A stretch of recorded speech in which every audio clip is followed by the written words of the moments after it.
48 dias, mais de 10 mil quilômetros. Nosso repórter viaja sozinho. Ele embarca num dos mais luxuosos trens do mundo. Atravessa o deserto de Camelo, chega ao refúgio dos últimos pandas vermelhos e assiste à cerimônia de um casamento por encomenda. Noivo e noiva nunca tinham se visto. Embarque com a gente nesta aventura pelo país dos mistérios.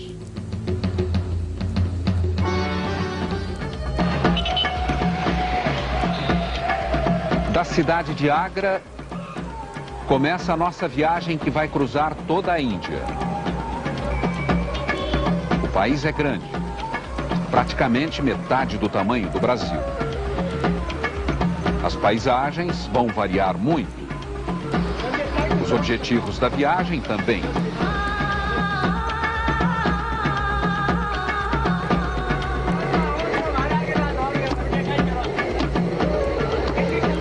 Primeiro contaremos a história de amor por um animal tão raro quanto desconhecido. Você provavelmente nunca viu ou ouviu falar deste ser. O caminho para encontrar o bichinho que vive no alto das montanhas é longo. No topo da serra, chegamos à cidade de Darjeeling, nordeste da Índia. Estamos a 2.500 metros de altitude, perto das fronteiras com o Butão, Bangladesh, China, ou seja, estamos muito longe do Brasil.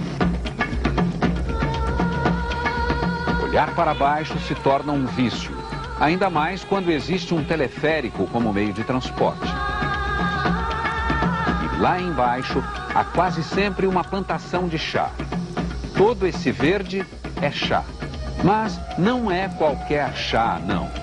Dos vales de Darjeeling sai o melhor chá do mundo. O chá daqui de Darjeeling vai até a mesa da Rainha da Inglaterra em Londres. Mas a maior atração desta região aqui da Índia não está nos arbustos com 1,5 metro de altura, e sim no alto das árvores. Panda vermelho. Que diabo é isso? Seria um urso? Um roedor? Uma espécie de gato? Ou seria um primo de primeiro grau dos Gremlins, aqueles do filme do Spielberg? Na verdade, nenhuma das respostas anteriores.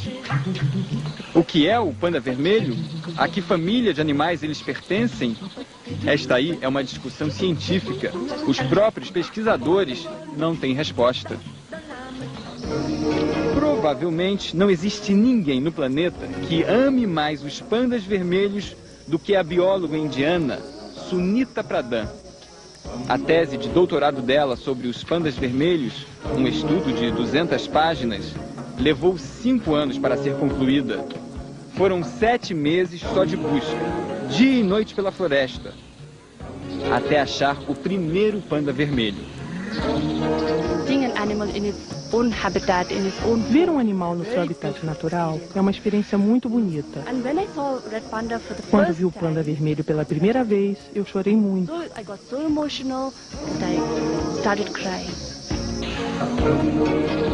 O panda vermelho é um animal arredio, às vezes agressivo. Eles são encontrados apenas na cordilheira do Himalaia, que corta o norte da Índia. A cidade de Darjeeling fica na base do Himalaia. A gente vê bem distante o pico do Everest, aquele ali do meio, o mais alto do mundo, com quase 9.000 metros. O rei desta região é mais forte do que o panda. Nem sempre está com aquela expressão doce e adora frio. Tanto que se chama leopardo da neve. Outro animal raro, também ameaçado de extinção. Aqui no zoológico de Darjeeling, pelo menos eles estão protegidos e curtindo o sol da manhã. Não se tem ideia de quantos pandas vermelhos ainda existem no mundo, mas sabe-se que o risco de extinção da espécie é tão grande quanto o dos famosos pandas gigantes. Sunita Pradhan não tem filhos humanos. O segurança abre a porta e quem vemos? Os 3 bebês, os caçulas da família, todos com 4 meses de idade. Todos muito, mas muito assustados. Respeito uma certa distância para não estressar demais os filhotes. Chega, hora das crianças dormirem. O panda vermelho ficou para trás. Tensão na linha do trem. O maquinista se desespera. Animais no caminho. E não é qualquer animal, são vacas. Aumenta a aflição. Entram em ação os deuses indianos e protegem as suas preferidas.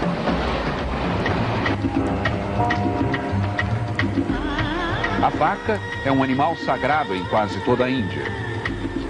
Não se pode comer a carne dela. Às vezes, não se deve sequer incomodá-la em cima do telhado, por exemplo. Algumas vacas mais íntimas frequentam a casa do dono. Vaca à toa geralmente é porque se aposentou. Já deu litros e litros de leite. Trabalhou duro. Os indianos amam as vacas. São muito gratos a elas. Mas quando a paisagem vira areia, aí viva o camelo. Estamos no noroeste do país. Um deserto muito bonito, coisa e tal. Mas estamos indo em direção ao Paquistão. A iminência de uma guerra entre os 2 países faz com que toda a área de fronteira esteja ainda menos povoada. Um pequeno morador do deserto, acostumado ao piso fofo, me acompanha por um bom tempo. Pergunto o nome dele. What's your name? My name is Alibaba. Alibaba. E cadê os 40 ladrões? Your name? Luiz. Luis Alibaba. Alibaba, vendedor de refrigerante. Ok. E fala um pouquinho de inglês. Tem futuro no ramo. É persistente. Good.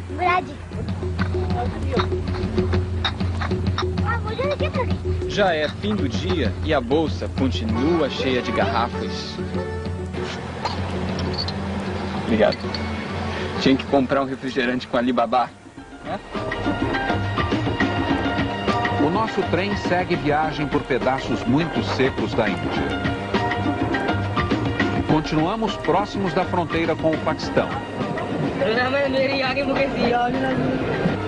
Estamos indo para o extremo norte do país.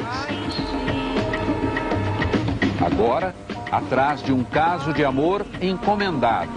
Um casamento em que os noivos nem se conhecem. O problema é que a história se passa numa área em guerra.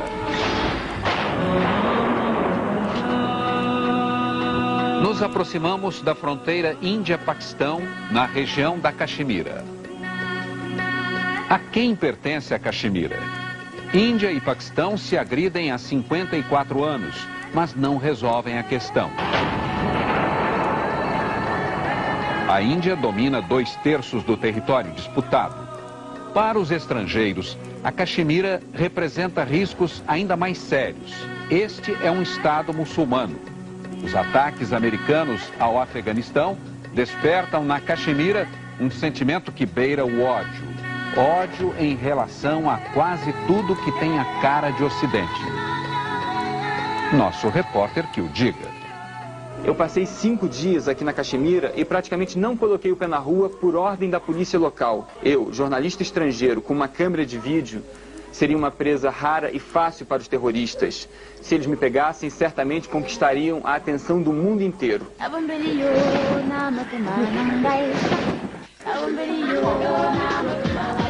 O máximo que consigo é circular por alguns becos da cidade chamada Srinagar, capital da Caxemira. Rapidamente fico íntimo delas.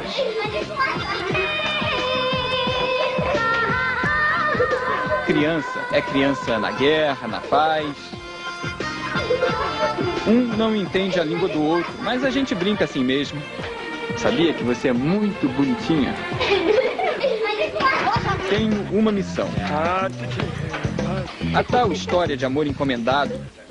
Noivos que nunca se viram. Preciso encontrá-los. Tenho apenas um contato na cidade. Preciso chegar até ele.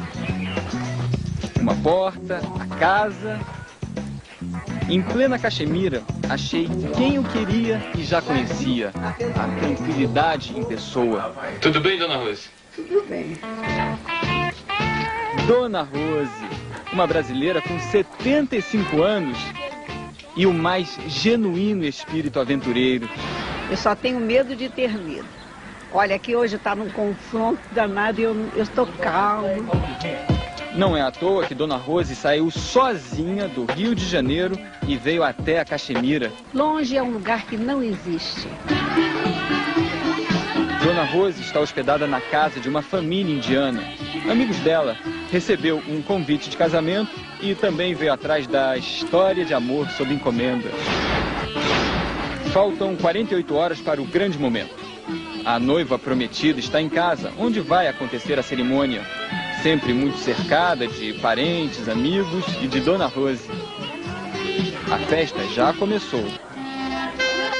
Só uma pessoa ainda vai demorar 48 horas para aparecer. O noivo.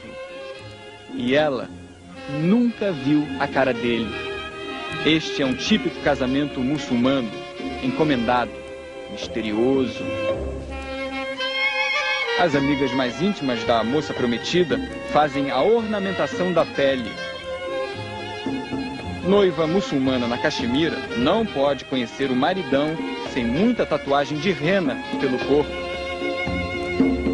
Aqui os homens dominam, o domínio é dos homens. Onde vai acontecer a cerimônia? Sempre muito cercada de parentes, amigos e de Dona Rose. A festa já começou. Só uma pessoa ainda vai demorar 48 horas para aparecer. O noivo. E ela nunca viu a cara dele. Este é um típico casamento muçulmano, encomendado, misterioso.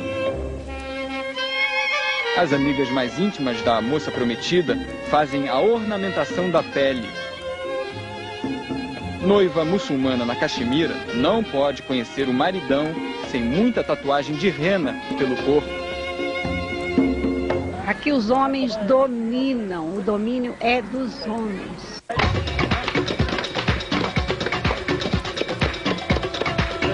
Dominam até a cozinha. 2 dúzias de homens. Só homens. Trabalham no espaço improvisado. Durante 48 horas.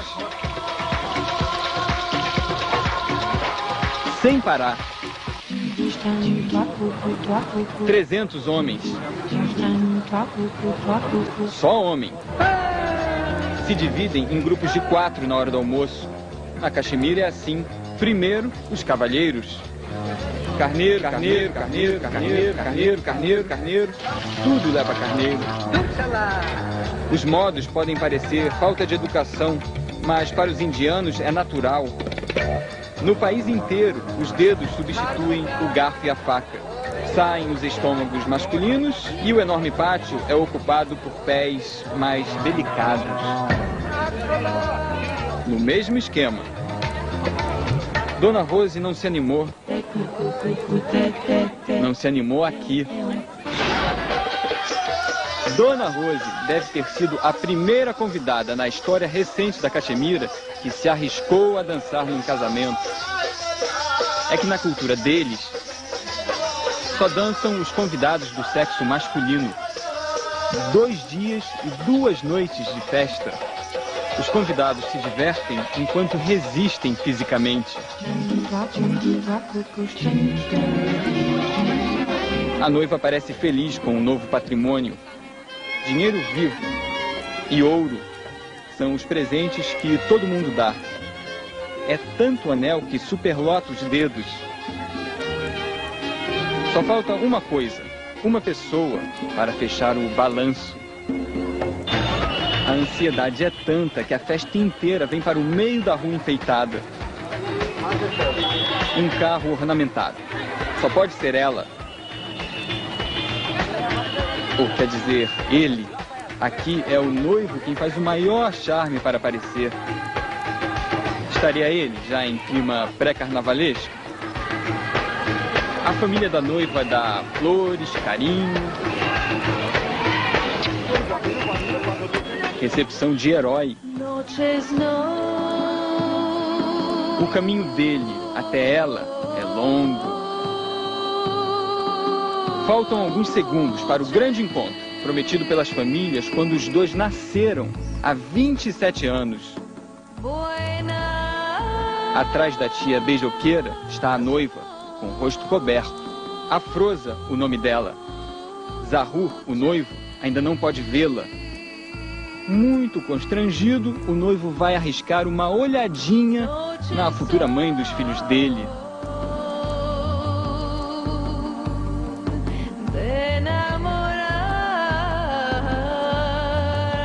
Imagine a ansiedade na cabeça dos dois. Não se conhecem e vão dividir a mesma cama ainda esta noite e sempre. Tudo está documentado. Ela agora é propriedade da família dele. Está em contrato. No fundo, trata-se de um acordo com um único objetivo: a garantia de continuidade das famílias. Sexo só depois do casamento. A mulher, na sociedade indiana, tem que se casar virgem, seja qual for a religião da família dela. As refeições, aqui na Índia, são carregadas na pimenta. Os namoros, não.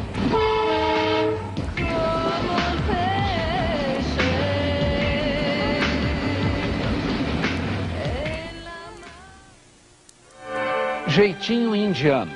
Um homem ganha a vida limpando ouvidos de quem passa pela rua. E o culto dos carecas. Por que famílias inteiras oferecem seus cabelos aos deuses? Daqui a pouco.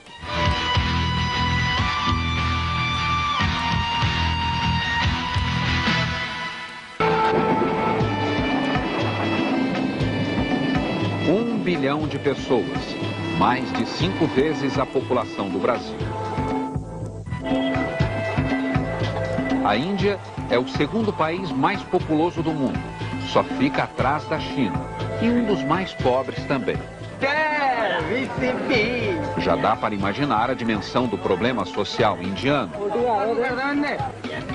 Existe muita miséria. Muito bom. Good.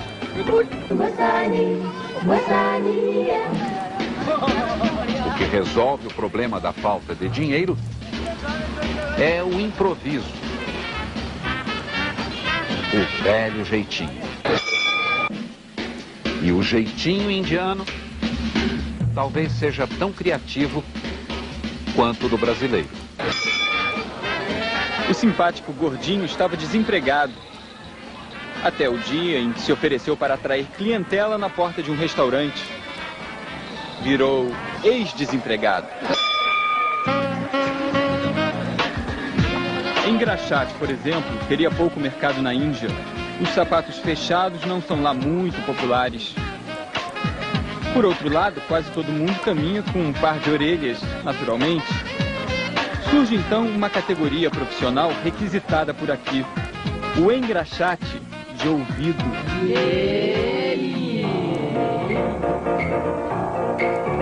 Por que não ganhar a vida lustrando os ouvidos alheios?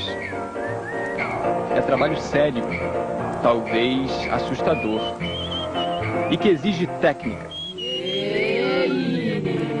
Tem que saber a hora certa de derramar o desinfetante. A limpeza completa leva 10 minutos. Preço: 5 rúpias, a moeda indiana, dá 25 centavos de real. O engraxado aprovou o engraxate. Higiene total. Very good. Very good. Clean. Yes, very clean. Muita gente na Índia fala inglês. O país foi colônia da Inglaterra até a metade do século passado. Mas a língua oficial é o hindi.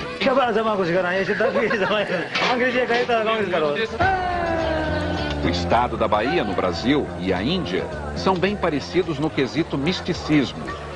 800 milhões de indianos fazem cultos diários de adoração a mais de 300 milhões de deuses diferentes. Este é um país de fartura espiritual. É dos carecas que alguns deuses gostam mais? Talvez seja isso. Neste templo chamado Venkateshwara, 9.000 pessoas por dia, em média, oferecem os cabelos para os deuses. O momento do corte é tão sagrado que nem pude filmar. Algumas famílias inteiras ficam sem cabelo. As reações logo depois de virar careca são curiosas. O cabelo se foi, pode acreditar. Este centro religioso, na cidade de Tirumala, é o mais visitado do mundo. Vaticano, Meca, Aparecida do Norte, todos perdem. Para ver a figura de um deus, dê só uma olhadinha na fila. 100.000 pessoas, literalmente enjauladas, todo dia. 5 horas de espera. Amanhã vai ser a mesma coisa. E nós também vamos precisar de muito tempo pela frente. Abram alas para o invocado tuk-tuk passar. Tuk-tuk é o apelido deste triciclo que funciona como táxi no país inteiro. O tuk-tuk nos leva à terra onde cabelo significa virilidade. Um lugar onde o homem não precisa ir ao barbeiro. Afinal, o cabelo não deve ser cortado e não pode ser mostrado. Estamos na cidade de Amritsar, a capital do estado do Punjab, norte da Índia. Aqui quase todo mundo segue a religião chamada Sikh. O Vaticano deles, o lugar mais sagrado na face da terra, é o Templo Dourado. A filosofia dos templos Sikh parte do seguinte princípio: antes de ter fé, é preciso estar com o estômago cheio. O Templo Dourado prepara 50.000 refeições gratuitas, todo santo dia. Cozinha 40 graus. E pensar que todos estes homens barbados transpiram voluntariamente, não ganham um tostão. É gente muito pobre que presta solidariedade a gente ainda mais pobre. A cozinha, que nunca para, fica um pouco mais fresca à noite. 100.000 mãos, 50.000 bocas por dia devem se sentir muito gratas. Sopa de lentilha com pão. Básico, né? Conseguir o básico na Índia já é uma vitória. A história de amor aqui é pelo próximo. O garçonzinho Sonar, de 10 anos, talvez não tenha ainda noção disso. Correr pelo pátio é simplesmente uma diversão para ele, depois da escola. E quem lava 50.000 bandejas por dia? Sonar, o garçonzinho, e outras dezenas de almas dispostas a ajudar. É o Templo Dourado, com mais de 100 quilos de ouro puro. Tudo isto foi conseguido com dinheiro doado. As doações são tantas que o templo ainda administra 2 faculdades particulares de engenharia, uma de medicina, uma de odontologia, um instituto de pesquisa contra o câncer e um hospital com 750 leitos. O Templo Dourado também é um negócio de ouro.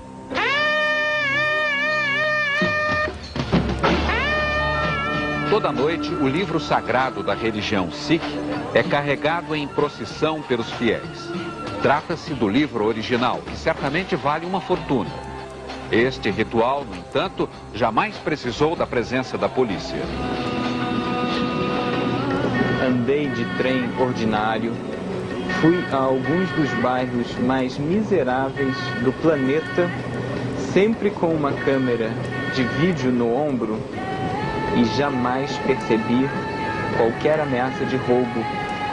O povo indiano aceita a própria condição social sem cobiçar os bens do próximo. Essa aceitação, em parte, é resultado da forte religiosidade da população.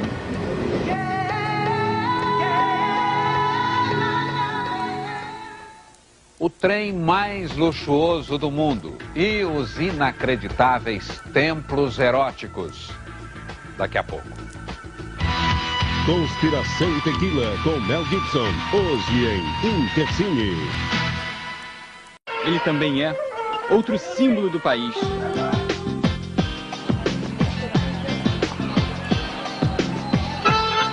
O turista aqui geralmente tem algum contato com a família de 15 mil elefantes. Eles são o meio de transporte pela antiga residência de um riquíssimo marajá indiano. Do alto do elefante, a vida ganha um ritmo lento, instavelmente confortável. A Índia é um país muito turístico. Nas ruelas que levam ao palácio, o trânsito é de elefante.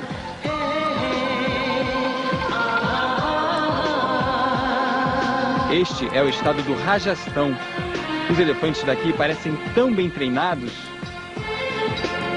que chegam a abanar o rabinho para a câmera do visitante. Vida de rei, ou Maharaja, como eles dizem por aqui, é a de quem pode deslizar no Palácio sobre Rodas. Palácio sobre Rodas é um dos trens mais luxuosos do mundo. Cada noite custa R$1.000 por pessoa. Os passageiros são turistas. O povo indiano roda por trilhos longe do palácio. As famílias na Índia quase sempre viajam de trem. Um trajeto de 12 horas na classe comum não sai por mais de R$3. Cruzamos o país verticalmente. Quanto mais seguimos rumo ao sul da Índia, mais forte se torna o tom do verde. Mais tropical. Mais romântico. A paisagem combina com o tema amor se olharmos para fora. Porque aqui dentro, digamos que romântico não seja bem o caso do trem indiano. Quando a gente atravessa a noite, o vagão se transforma num monte de camas beliches. A minha fica colada aos ventiladores no teto. É a terceira de baixo para cima. A bagagem e as pernas dividem o mesmo espaço. Agora, divertido o trem é. A cada estação surge um evento que ninguém pode prever. Já era quase meia-noite quando a dupla sertaneja, a moda indiana, deu uma canja. Pé no trilho é a tradução do nome da banda. Faz sentido. No pé quase sobre o trilho é que está o charme da música dos rapazes.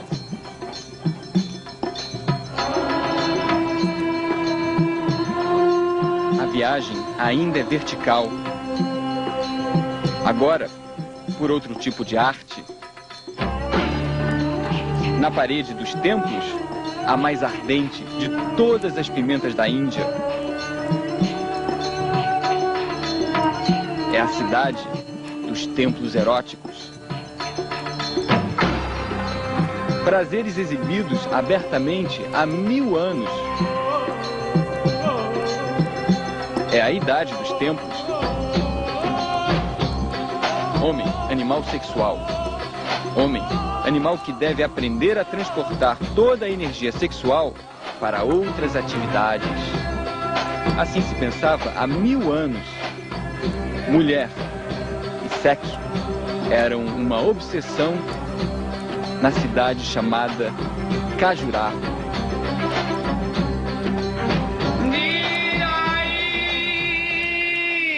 Bem exibicionista este país aqui quando o assunto é arte. Ainda bem, é arte milenar. Os indianos adoram posar para a câmera. Eles estão sempre pedindo ao visitante: tire uma foto de mim. Nós, os estrangeiros, levamos a recordação material, a foto. E eles, os indianos, ainda agradecem por isso. Este aqui é um país definitivamente pitoresco.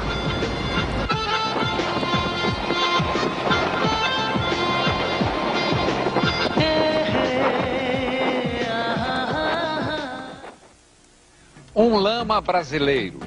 Quem é o jovem de São Paulo que vive num monastério budista? Daqui a pouco.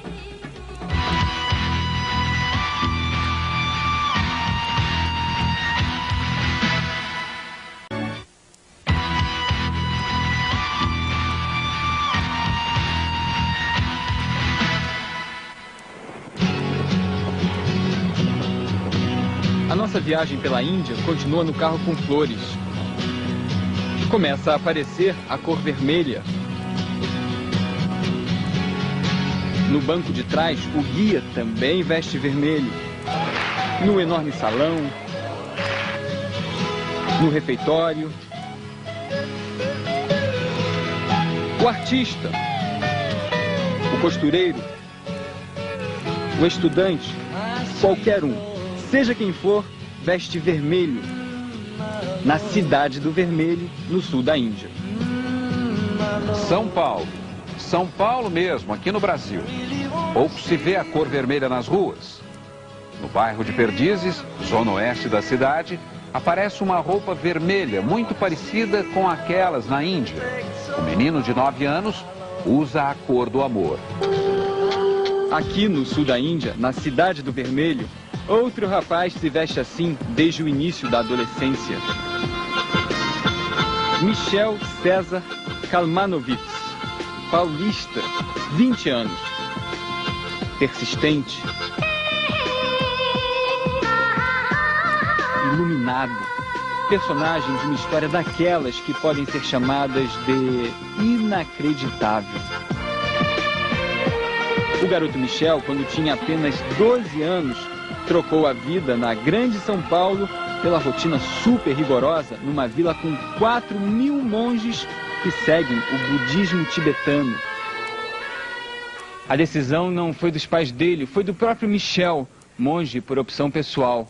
Aqui na Índia, ele virou Lama Michel. O que é um lama? Exatamente o significado da palavra pode-se dar explicação muito longa, mas basicamente é um mestre. É aquele que tem a responsabilidade de passar os ensinamentos de Buda. A cidade do vermelho se chama Cera. Lama Michel divide uma casa confortável com 5 monges. Vive há 8 anos para o estudo avançado da filosofia budista. Ele e outros 4.000 monges estão sempre com a cor do amor. Em São Paulo, o pequeno monge e outros seguidores do budismo fazem uma prática de autocura. Entre eles está a responsável pelo centro budista, Bel César, a mãe que viu o filho Michel partir aos 12 anos para o monastério no sul da Índia. Aos 12 anos a gente ainda quer levar o filho ao dentista, à escola, estudar junto, ir ao cinema. Então todas essas tarefas que eu ainda gostaria de estar fazendo, elas tiveram realmente que ser para mim um luto, quer dizer, me preparar para deixar alguma coisa que eu ainda gostaria de estar fazendo. Quando Michel tinha 12 anos, a vocação dele já havia sido descoberta num encontro casual com um mestre tibetano. Esse é o Lama Gangchen, que é o meu mestre, o meu guru, quem me deu toda a inspiração para fazer a vida que eu faço, para vir aqui. E quem, digamos, me mostra o caminho que é melhor para mim seguir normalmente. Lama Gangchen foi quem percebeu que o brasileirinho Michel era a reencarnação de um grande mestre tibetano. Aos 5 anos de idade, mais ou menos, você teria dito para sua mãe algumas palavras em tibetano. Queria que você contasse um pouco essa história. De fato aconteceu? O Lama Michel de manhã veio me dizer que estava acontecendo uma coisa estranha, que ele estava escutando uma voz dizendo para ele, a minha voz dizendo para ele, Vajrayana, e perguntou que palavra era essa. E o que sua mãe respondeu? Que ela não sabia. E eu realmente fiquei naquela hora assim, surpresa, e eu compreendi que uma criança, para falar uma palavra que eu não tinha escutado aqueles dias todos, e que teria um conhecimento, enfim, da onde tinha vindo aquilo já não era, no mínimo, não era normal ou comum. Vajrayana, dentro do budismo, existem o que a gente chama dos 3 veículos, ou seja, são 3 diferentes métodos do caminho, que é o Hinayana, o Mahayana e o Vajrayana. Vajrayana seria o mais alto de todos. Estudar, estudar, estudar, estudar, estudar, estudar, estudar, estudar. Está resumida a rotina dos monges no monastério de Seramé. Não existe idade mínima para virar monge, nem exigência de nacionalidade. Mas quase todos nasceram no Tibete ou têm pais tibetanos. São exilados que vivem aqui, no sul da Índia. Meninos que poderão ser grandes mestres do budismo ou aprender uma profissão comum. Muito disciplinados, e isso é certo. Eles vão sair daqui. Se decidirem sair algum dia, monastério não é prisão, é uma opção de vida. Que, para quem olha assim pela primeira vez, será que eles batem bem? Não parece, mas isto aí é um debate sobre filosofia. Quando a mão direita acerta a esquerda, é o momento em que a sabedoria derrota a ignorância. É a vida no vermelho, cheia de privações. Não pode ver televisão, ir ao cinema, não pode ter relação sexual. Os monges não constroem família. Calor humano? As amizades. Hello. Tudo bem? O amor é a vontade que o outro seja feliz. Não importa onde, como e assim por diante. Os homens jovens aqui na Índia andam de mãos dadas com os homens. Fazem cafuné, mas nada disso, na cultura deles, é sinal de homossexualidade. Os amigos demonstram afeição através de muito contato físico e sem preconceitos.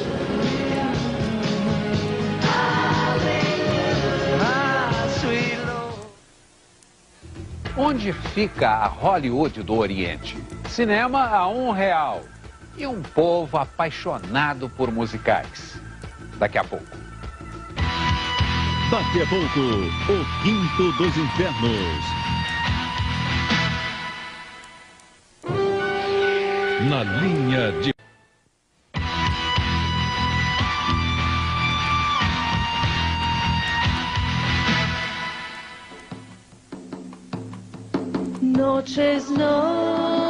A Índia, assim como o Brasil, tem muito mar. Estamos no Oceano Índico. O nosso barco se aproxima do porto de Bombaim, a segunda maior cidade indiana. A capital do cinema no Oriente está logo ali. Vamos aportar numa potência cinematográfica que produz mais de 600 filmes por ano.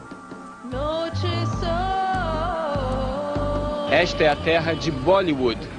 Bollywood é a Hollywood indiana com B de Bombaim, a terra do cinema, que é mais ou menos como o futebol no Brasil, super popular. 4 da tarde, parece final de campeonato no Morumbi, Maracanã, Fonte Nova. Mas é apenas uma entrada de cinema. Num dia comum. Um filme comum. O que não é comum é o amor dos indianos pela grande tela. Acompanhei um pouco da gravação de um típico filme indiano. Dançar, dançar, dançar, dançar, dançar, dançar, dançar, dançar, dançar. O tradicional cinema indiano é musical. O diretor comenta que o país é muito musical. Até mesmo no nascimento de um bebê, as pessoas celebram cantando. O galã do filme, além de rebolar, sempre solta a voz, que não é a dele, e sim de algum cantor bem popular na Índia.